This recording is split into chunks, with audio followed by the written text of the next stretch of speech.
And you pointed out, I was going to point out to you that, okay, well, the Board of Education says that the special education unit will move to Yacht Glades, but you're saying that there will be a definite disruption for those kids because they're changing location and you're disrupting their routine, and that might be a little bit more critical. They're so used to the staff that they have. They have got such excellent teachers with them. They've got, they've got the different rooms that they need. Yeah, supposedly they're going to have those same rooms over there, but the thing of it is, it's just going to be smaller. They're going to be more confined, and it's something they're not used to. They're used to having their own space and being with familiar people and stuff, and it's going to be a big, big change for them. Okay, let me play devil's advocate again. Okay, Danielle, you saved the school this year. You're still going to have the same problem next year because it doesn't look like there's going to be any more money, and probably less. And we'll keep fighting. We'll keep fighting for the Garrett County schools. Okay. Because we figure they'll probably put, we save the schools this year. They'll maybe even add more. Friendsville will probably be back on the table. You'll probably end up having Route 40 on the table. I mean, they'll keep on going, I think. I think that in the end, they're probably just going to look at, we'll just have one school on the northern end and one on the southern end. And unless they're planning on building a big school, it's just not going to work. These kids are going to suffer. They are. You do have to understand though that they are in a tough position. Yeah. You do. You just don't agree with their decision, but you know that they've got some things that they got a pretty heavy plate, right? Yeah, they do have a heavy plate, but they need to really take a look at where they're having the extra money going instead of where it should be going. Okay. Is a big thing. All right, I appreciate the call. We got another one waiting. Thank you. All right, thank you. Train of thought on 92.3 The Train, 301-334-3800, 301-334-4272. Good morning. Good morning. My name's Angie. I'm from Kitzmiller. Okay, Angie, tell me your story. I'm actually the parent representative that's been on the advisory board for 2 years. Okay. We've actually known since spring of 2010, before the first closure recommendation came through. And I just wanted to say, I think I could speak for just about everybody that's being impacted by this, especially the 2 schools up for closure, that I think that with everything that I've seen happen in the past 2 years, I don't think we would be bothered to go through this another time, to go through this again next year. Last year we didn't have a lot of support. There was not a lot of people listening to us. This year there is. I'm seeing a lot of more positive coming out of this. People downstate are starting to listen. Our school board's are actually seeing what's going on. A lot more eyes are being opened through the county. And I just think that even though we went through it this year, it's been positive. It's been a good thing this year. And we're opening eyes, and I think going through it in another year, if we could save our school for 1 more year, then maybe we can get something else done with this formula next year. I mean, I think the longer we can prolong it and just try to keep fighting and get people watching and seeing what's going on, I think it'll be a good thing. And that's just my opinion. And of course, I'm from Kitzmiller. And, hey. You know. That's fine. Thanks for calling in, number one. Number two, maybe you can answer this question or maybe have points to make against it. They say, okay, Kitzmiller has 49 students in it. Is that too small? I would like to see more students come down. Yeah, I think I'd like to see some bigger classrooms because, of course, we keep losing teachers, and that's becoming more difficult for our teachers down in Kitzmiller. Right now we have a K1, a 2-3, and a 4-5 split. Ideally, we'd like to have more students, but with our school, it's different. It's when we lose our school, we're going to lose our Head Start, our library. You know what I mean? Our playgrounds won't be maintenance, so once those go, we don't have a safe place for our kids to play on a playground. And what about your community in general? That's the one thing that really pulls at me when I look at it. Kitzmiller's a small town, and the school is like the heart of the community, isn't it? It is. It is. Anything that goes on in this community goes on at the school. I mean, people that don't even have kids, they walk right into it. It's like home. You know, it's a sad thing, and we're very concerned. We've been working really hard to develop the community. I mean, we're building houses for young families. We're working so hard to try to build up Kitzmiller, and all of our efforts, you know, the school closes, there's just all of our efforts are going to be diminished, and Community Action's been working really hard with us down here. I mean, we've just had so much support trying to build up the community again, and all that's going to be lost. Board member Rodney Durst the other night said that if the school does shut down, that maybe the churches ought to get together and operate a church-type school down there. What did you think of that? I have mixed feelings on it.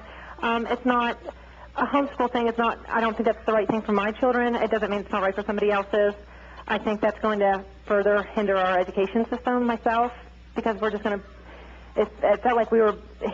He was recommending people to move out of the county and move out of the school system, which is that's what the problem is to begin with, and that just is furthering the problem. All righty. Well, I appreciate the call this morning. Thank you very much for listening. Stay in touch. Oh, thank you. Bye-bye. 92.3, the train of thought this morning. A busy morning. We're talking about schools and the fallout from this week's vote to close Dennett Road and Kitzmiller Elementary Schools. We go to another caller. Good morning. Good morning. I'm Diane Dunham. I am also with the Parents for Garrett County Education. Okay, Diane. And I just wanted to add to Danielle's statement earlier when you had asked her about, we may be in the same boat next year if we save our schools this year.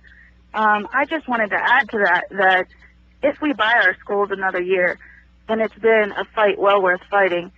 And that gives us another year to hopefully convince and pressure our Board of Ed into working with the community and rebuilding the trust with the commissioners. Our commissioners have answered our call to the best of their ability, and Jim Raley has been in touch with all of us and very willing to speak with us about our concerns. I just wanted to add that even if we only buy 1 year, that gives us 1 year for everyone to work together and coming up with some sort of alternative plan. I think personally the 5-year plan is a joke. It basically involves closing all these schools. And what happens when we've already reached our student rated capacities, when they do decide to close Friendsville and when they do decide to close Crellin, Crellin is already going to be exceeding its student rated capacity. I mean, I feel like there is a lack of planning and the community needs to be involved, but the Board of Ed has to be willing to allow us to work with them. Okay. Well, I'll tell you what, you're saying the right things. We got to get together as a community and get on the same page, because realistically, a lot of the problems we have are not with each other, but with what's coming from downstate. So I appreciate the call, Diane. Okay, thank you. Thank you very much. Bye. Bye. 301-334-4272, 301-334-3800, the numbers to call. Our guest this morning is made it through the lines to join us this morning. Garrett County and District 1 Delegate Wendell Beitzel joined us now. Good morning. Good morning, Paul. How you doing? Well, it's a busy morning here on the show. Well, that's good. Yeah, people want to become involved, and, of all the negatives that are coming out of what is going on with the budget and everything, this might be a positive residual. What do you think? Well, I'm not sure because, I understand we're going back to special session here, I think, on May the 14th. And what we have now is what they refer to as the doomsday budget, which has resulted in a lot of cuts to education. If we go back down, hopefully we'll be able to restore some of that. But on the negative side, in order to do that, there will be most obviously increases in taxes. What kind of tax increases are they looking at to offset to provide the money for the funding that they want to pass along? Well, the governor proposed all kinds of tax increases on gasoline, a sales tax increase on gasoline, sales tax increases, and, some of the taxes that he proposed to increase this year already got passed through various bills. But the taxes that would increase to provide the revenue to fund those items that were removed in the doomsday budget would be an income tax increase. Okay, and would that be for everybody or just the upper end? No, it will fall along the lines of what we're hearing nationally from the Obama administration, in that we will tax the rich and not the lower income level people. What they're proposing to do is raise the income tax. There's actually two versions. There's the House version and the Senate version, and the version that was pretty much settled on in what's called the revenue bill that didn't get passed in the session is probably what we'll deal with, and that would basically raise the tax on the upper brackets 1/4%, and in addition to that, it would take away personal deductions, and that's really where there was kind of a breakdown between the House and the Senate. The Senate wanted to just reduce the personal exemption from $3,200 to $3,000, and would have been a loss of $200 for the personal exemptions, and they wanted to take it across the board on all taxpayers, and that would have resulted in approximately $40 to $70, somewhere in that range, for the lower income level taxpayers. But the House didn't want to impose that or take away that exemption for people that made less than $100,000, and they wanted, and it was primarily for messaging purposes. They didn't want to go back to their districts and tell people that they'd taken away their deductions, and they say that we're only taking it away from the rich and not the lower income level.